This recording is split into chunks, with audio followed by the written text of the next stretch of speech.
రైతులు పండించిన ప్రతి పంట చివరి గింజ వరకు కూడా కొనాలని నిర్ణయం తీసుకున్న సందర్భంలో ఈరోజు ఈ విధంగా మీరు ఎందుకు రైతుల కోసం ధర్నా ఇస్తామని చెప్పంటున్నది చెప్పే ప్రయత్నం చేస్తూ ఈ మధ్యలో కేసీఆర్తో పాటు కేటీఆర్ కూడా ఒక మాట అన్నాడు.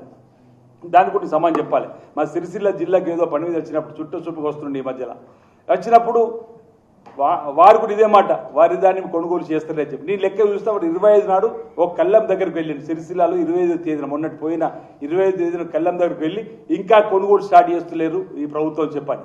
ఆల్రెడీ కొనుగోలు ప్రారంభమైనాయి.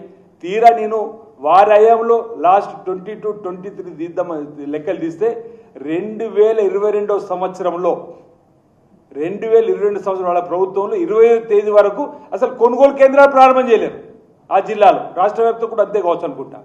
అదేవిధంగా 2023లో ప్రారంభం చేసి కేవలం 1500 మెట్రిక్ టన్నులు మాత్రమే ఉన్నారు.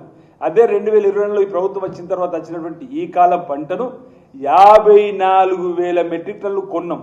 అంటే మీ ప్రభుత్వం మా ప్రభుత్వం తేడా చెప్పే ప్రయత్నం చేస్తున్నాం. ఆల్రెడీ సిరిసిల్లలో చెప్పింది, ఇక్కడ కూడా చెప్పే ప్రయత్నం చేస్తున్నాం. అంటే మసిబూసి మామిడికాయ చేయడం వీళ్ళకి అలవాటు అయిపోయింది.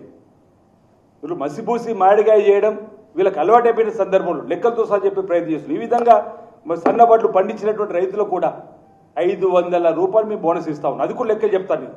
ఈరోజు గత సీజన్లో సన్నాలమైన రైతులకు ఇప్పుడు ఈ సీజన్ అన్ని సీజన్లు కలిపితే 3,000 కోట్లు ఈరోజు బోనస్ ఇచ్చినాం. 1,939 కోట్లు ఒకసారి, మిగతా కలిపితే 3,000 కోట్ల బోనస్ ఇచ్చినాం.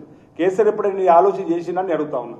ఏ రోజున రైతుల కోసం బోనస్ ఇవ్వాలని ఆలోచన చేసిన అంటున్నా. ఈరోజు మక్కలు కూడా మొక్కజొన్న బయట 1,750 కూడా కొంటలేరు. 2,400కి ఈరోజు మద్దతు ధరకు గత సీజన్లో కొన్నాం.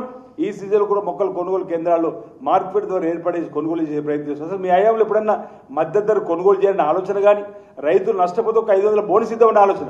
ఆ రోజు కాంగ్రెస్ పార్టీ హయాంలో ఆనాడు వైఎస్ఆర్ఏ, ఈరోజు రేవంత్ రెడ్డి గారు. ఆ రోజు కూడా రైతులకు ఇబ్బంది అయినప్పుడు బోనస్ ప్రకటించినాం. ఈ రోజు రేవంత్ రెడ్డి గారు బోనస్ ఇచ్చే విధంగా, రైతులను రాజు చేసే విధంగా ఈరోజు ప్రయత్నం చేస్తుంటే ఈ విధంగా తప్పొట్టే విధంగా వాళ్ళు ప్రయత్నం చేయడాన్ని మేము తప్పడుతా ఉన్నాం. ఈ విషయాన్ని రైతు ప్రజలందరూ కూడా గమనిస్తారని చెప్పని మాట ఈ సందర్భంగా చెప్తూ ఈరోజు